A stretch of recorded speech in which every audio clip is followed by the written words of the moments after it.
Disclaimer: this video contains religious themes, beliefs, and personal interpretations intended for informational, educational, and inspirational purposes only.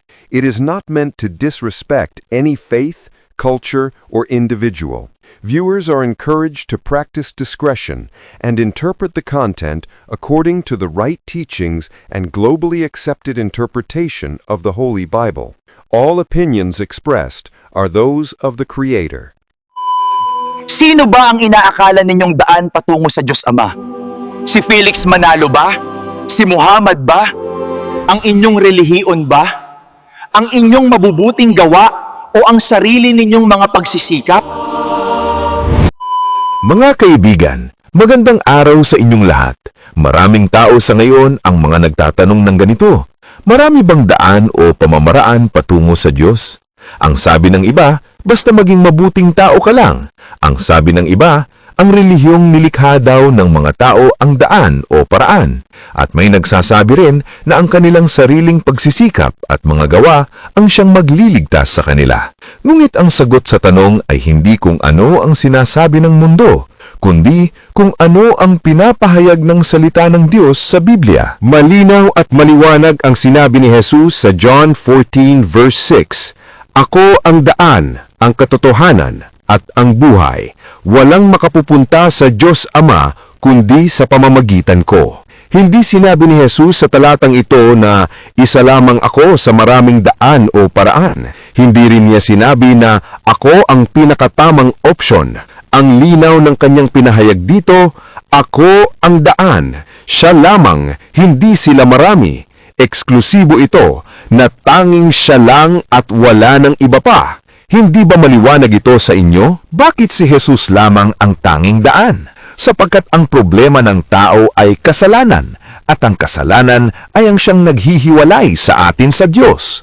Walang sariling mabuting gawa, walang ritual, walang relihiyon sa mundo ang may kakayahang magbayad ng ating kasalanan. Tanging ang dugo lamang na walang bahid na handog ang sapat, at iyan ay ang dugo ni Hesukristo.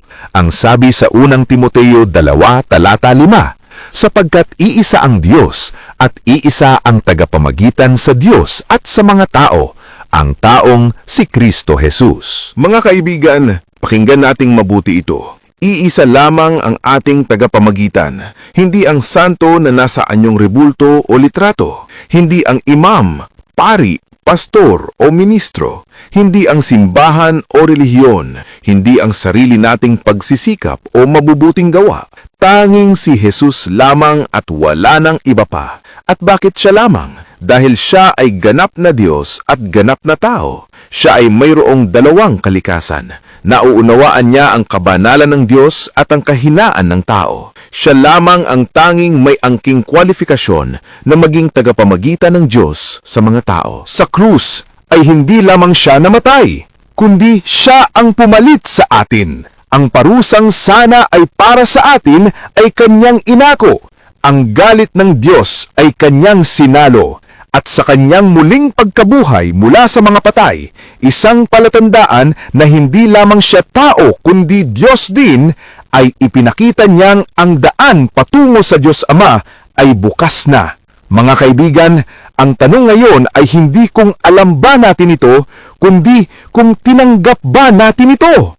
Si Jesus ay hindi lamang ang daan na dapat nating malaman. Siya din ang daan na dapat nating lakaran. Hindi sapat na makilala lamang siya sa ating isip, kundi kailangan din natin siyang tanggapin sa ating puso. Kung ikaw ay pagod na sa paghahanap ng kasagutan, kung ikaw ay nabibigatan na sa kasalanan, kung ikaw ay naliligaw ng landas, narito ang katotohanan. Si Jesus lamang ang tanging daan. Si Jesus lamang ang tanging tagapamagitan. Si Jesus lamang ang tanging pag-asa. Lumapit tayo sa Kanya. Magsisi, magtiwala, manalig at manampalataya, sapagkat ang daan patungo sa Diyos Ama ay hindi isang sistema, kundi ito ay isang persona, at ang kanyang pangalan ay walang iba, kundi Jesucristo. Kung inyo pa ring tatanggihan ng katotohanang si Jesus lamang, ang tanging nag-iisang daan o paraan upang makatungo sa kinaroroonan ng Diyos Ama sa kalangitan, ito ay isang malaking kahangalan, katigasan ng ulo at katangahan na siyang magdudulot sa inyo ng kapahamakan sa pagdating ng oras ng paghuhukom, sa maniwala ka man o hindi. Hindi pa naman huli ang lahat. May panahon pa para sa iyo na kilalanin mo sa iyong puso at isipan na si Jesus lamang ang iyong tanging daan sa Diyos Ama, ang nagsasabi ng katotohanan at ang nagbibiday ng buhay na walang hanggan at wala ng iba pa. Ako lamang ang tanging daan, ang nag-iisang tagapamagitan sa Diyos Ama at wala ng iba pa. Ang sinumang hindi kumikilala sa akin bilang ang daan at tagapamagitan sa Diyos Ama ay mananagot sa akin sa oras ng paghahatol.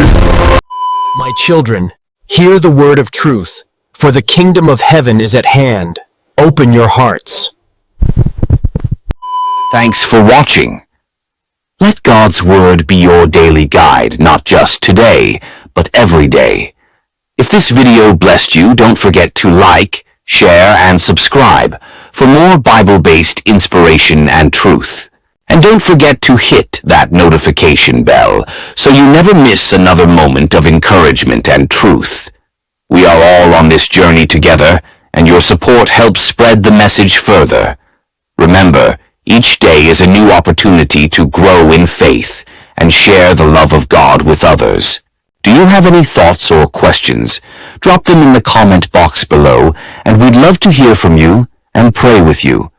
Until next time, walk by faith, not by sight.